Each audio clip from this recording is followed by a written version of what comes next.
מאזינים יקרים, אחים יקרים, עם ישראל חי וקיים. אני מאוד התחזקתי ממכם, מהאמונה שלכם, מהאחדות שלכם.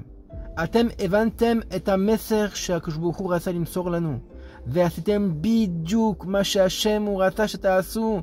כל הכבוד לכם. השם הוא רצה שנתאחד ביחד, וכמה היום יהודים מאוחדים.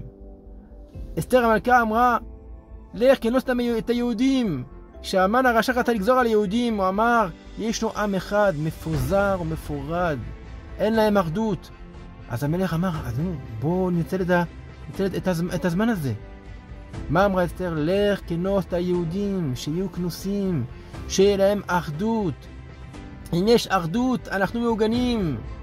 אם יש לנו שמחה ותקווה, ואני מאוד התחזקתי ממכם, מהיהודים שהלכו לעזור את החיילים, מהחיילים עצמם, מהאמונה שלהם, מהשמחה שלהם ומהביטחון שלהם. זה מה שהשם רוצה. האויב הכי גדול זה הרשעים האלו שרוצים להפיל אותנו בעצבות ובפחד, ואנחנו לא מפחדים משום דבר. הרב הוא הסביר, הרב הינוקה, שהפחד זה אבי אבות אטומה. למה? כי הפחד זה מה שמרחק אותך הכי הרבה מהקדוש ברוך הוא. אחד שמפחד, אז הוא כבר לא חי עם הקדוש ברוך הוא, הוא רחוק, הוא מרגיש שהוא רחוק מהקדוש ברוך הוא. אנחנו לא מפחדים, ואני ראיתי אתכם ככה עם הביטחון ומהאחדות ומהשמחה. אני מאוד התחזקתי ממכם. תדעו לכם, שאלו את הרב, מה זה ועל מה זה, מה קרה? למה קרה את האסון הנורא הזה לעם ישראל? הרב הוא אמר, צריך מלכות השם. שאלו את הרב, אבל מה צריך לעשות? אבל מה? אולי לקרוא תהילים. איזה תהילים? הרב אמר, אפשר לקרוא תהילים, אבל לבקש מלכות השם זה הכי חשוב. מה זה לבקש מלכות השם? שהשם מתגלה כבר. אתה קורא תהילים, אז מה, אתה רוצה שיעזור לשקט כמו שהיה?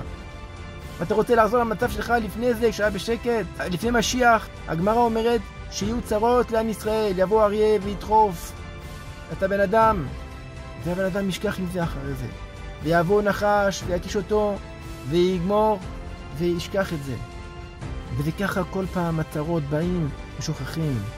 אבל השם לא רוצה שנשכח. השם הוא רוצה שנביא את הגאולה. זהו, השם רוצה להתגלות.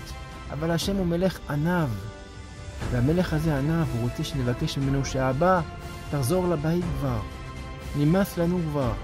התורה שלי לא תורה, והתפילה שלי לא תפילה, ולא הכסף ולא שום דבר. אני לא רוצה כלום, אני רוצה רק אותך בורא עולם.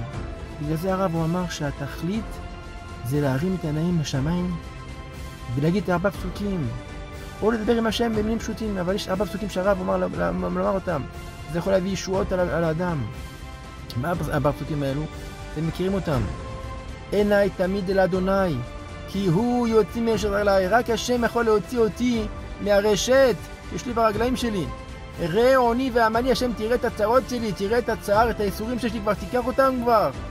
וסלח חטאותיי, תיקח כבר את הכל, שכבר יהיה לי כפרה על החטאים שלי.